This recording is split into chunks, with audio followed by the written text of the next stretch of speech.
Hello, and you're welcome to Global Business Insights, where we keep you informed on details behind the latest headlines and data relevant to the business world.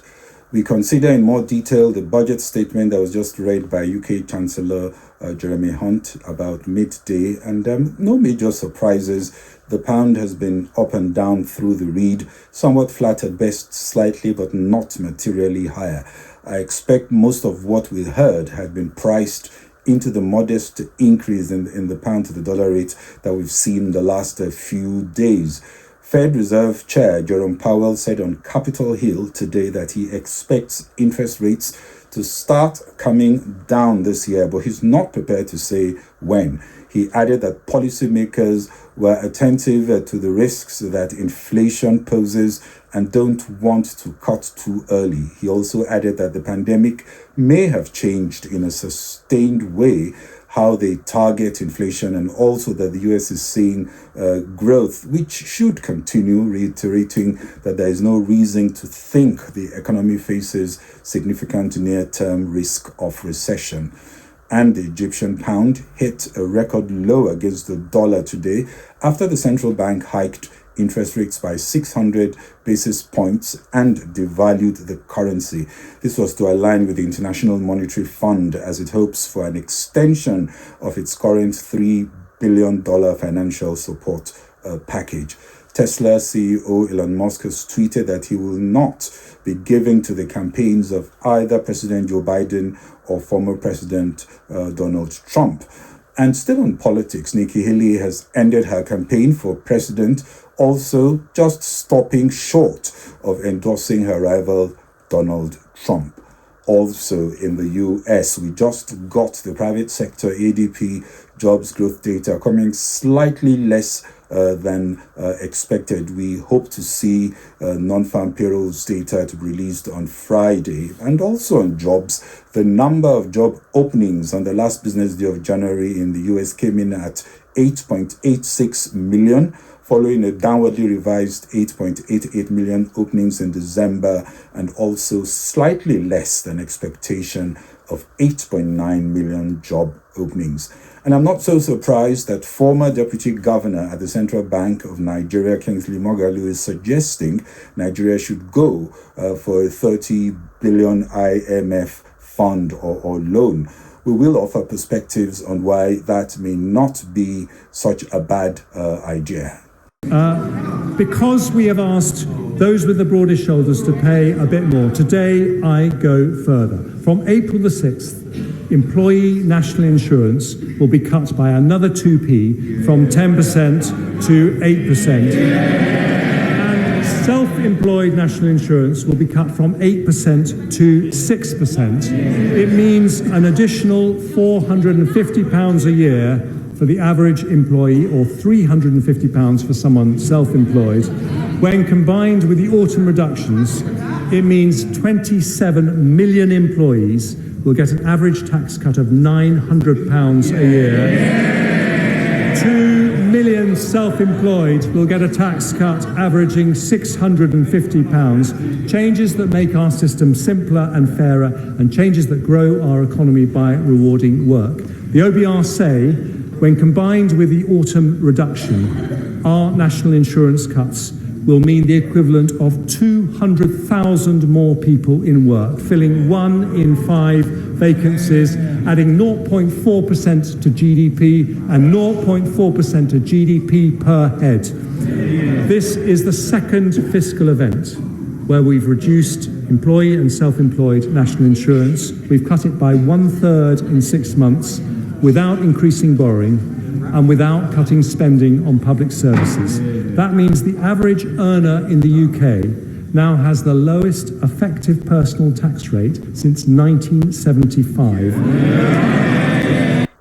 I guess what Chancellor Hunt did not say is, now that we've put something in your wallet, can you just vote for us?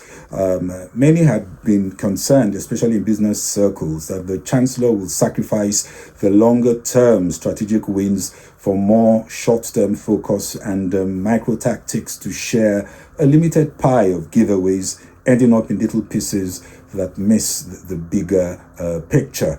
There were only minor surprises, like the abolishing of the non-dom tax regime. According to the Chancellor, he's abolishing this regime, but new arrivals to the UK will still not pay taxes on foreign income for 4 years. More details will emerge.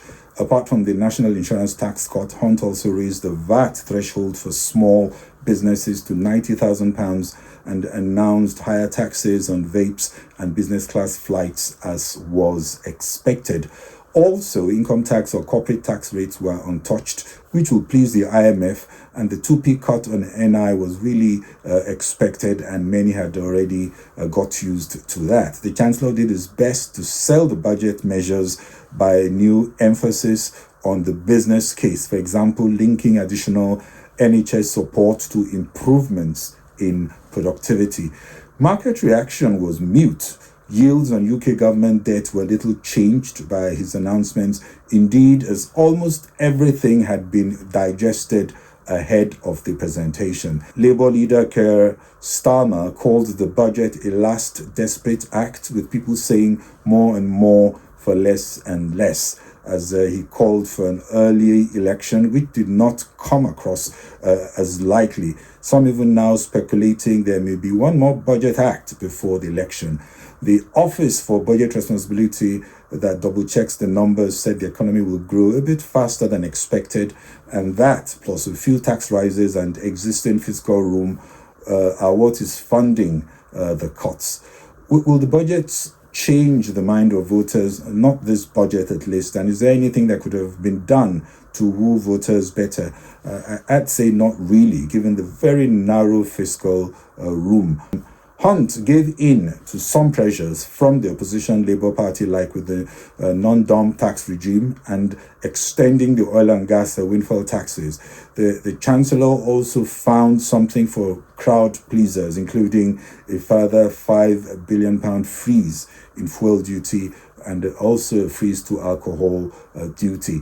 It was a somewhat underwhelming budget, an admission that there was really little they could do for now, apart from the upbeat rhetoric to give hope on helping an economy just barely creeping out of recession, which is why they may want to delay the election in the hope that the economy shows a better future outlook, allowing them to be bolder in an unusual final budget, which may just be weeks to the election. The sensible budget, as they call it, saw mid-cap FTSE 250 index edging up higher by 1.1% compared to a gain of 0.8% before the budget. Now it's about 1.07%, still up. Sterling rose only slightly by 0.3% against the US dollar, while the pound remained mostly steady against the euro. Private sector job growth in the US improved according to ADP data during February, adding 140,000 positions. That's up from an upwardly revised 111,000 in January, but less than estimate for 150,000. 110,000 jobs came from the services sector, while goods produced added 30,000 jobs. Gains came from areas led by leisure and hospitality with 41,000, construction, which added 28,000, trade, transport and utilities 24,000, finance added 17,000, and other services category added 14,000. Growth was also concentrated among larger companies, as establishments with fewer than 50 employees contributed only 13,000 jobs. According to ADP Chief Economist Nella Richardson, she says pay gains are trending lower but are still above inflation, adding that the labour market is dynamic, but it doesn't tip the scales in terms of a Fed rate decision this year, at least not yet. The more widely watched government payrolls data comes out on Friday. The ADP print that we just saw is not known to really move market. Former Central Bank Deputy Governor Kingsley Moghalu has suggested Nigeria takes an IMF facility to stabilize its economy. I tend to agree with his view that this should be considered and subjected to a thorough analysis by experts and not uninformed public opinion. The reality is that until the economy stabilizes, few foreign direct investment pledges will transition from intention to reality. IMF borrowing is also not popular in developing economies, in my view, more because of a history of abuse. The reality is that most developing economies have significantly fewer financing options for affordable financing, given the risk factors and shallower domestic financial depth compared to, say, a US or a Germany, which are able to leverage much more aggressively and at much lower cost to push stronger growth. What the IMF brings is not just cheap support, but more importantly, confidence for investors and traders to do business with Nigeria. But first, sources of leakages should be aggressively plugged to maximize returns on productivity, ensuring funds focus on infrastructure, poverty eradication, and people development and vital sectors. The clampdown on currency speculation should not be wound down. Project execution risks need improved management, and averting financial crimes may also need a tougher execution approach. Second, IMF offers concessionary rates, and that's an opportunity to refinance costly facilities that are expensive to service, creating more fiscal room in an already severely limited budget. And thirdly, IMF stabilization facility does come with conditions to ensure the money is paid back. This will include tougher fiscal discipline, reducing the cost of governance, and opening up markets to encourage investment flows. Rather than disdain conditionalities, I think this is an opportunity to embrace politically difficult but needed ideas that can be sold now, given the perilous burning platform scenario that could spiral into social chaos if the exchange rate plunge is not immediately arrested. South Africa's economy narrowly escaped a technical recession in the fourth quarter as improvements in power supply helped energy-intensive industries, including mining, rebound. Gross domestic product expanded 0.1% in the 3 months through December, compared with a contraction of 0.2% in the prior quarter. Growth for the full 2023 year was 0.6%, compared with 1.9% in 2022. Not good enough, but could be worse. South Africa needs a significant policy pivot. They need to win over corruption and solve endemic electricity supply problems. President Cyril Ramaphosa has declared Wednesday, 29th of May, 2024, as the date for the 7th national elections. And in closing, we see oil prices pushing up now, up 2.3% at about $84 per barrel amid all the geopolitical uncertainty and the also uncertain demand outlook picture. You will recall that OPEC Plus members last Sunday extended output cuts till June.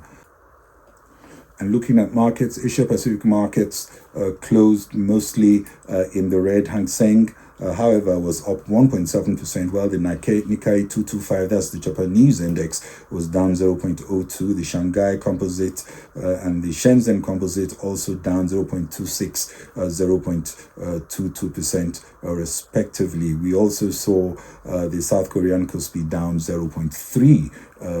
Looking at European indices, the stocks Europe 50, it was up 0.29%. Stocks Europe 600 also up 0.39%. FTSE 250 up 1.05%. FTSE 100 up 0.1%. CAC also positive. The French index up 0.28%, while the German index also positive 0.1%. Looking at US indices, you can see that the Nasdaq is up 1.09%, Dow 30 is up 0.57%, S&P 500 also positive 0.91%, Nasdaq up 1.08%, lifting up other indices. That's the tech heavy sector. Well, that's it from me on Global Business Insights. This is Bode Oshosami. If you enjoyed the program, please share and kindly follow on Facebook and LinkedIn. Subscribe on YouTube and X. Thank you very much for watching and following. Bye-bye.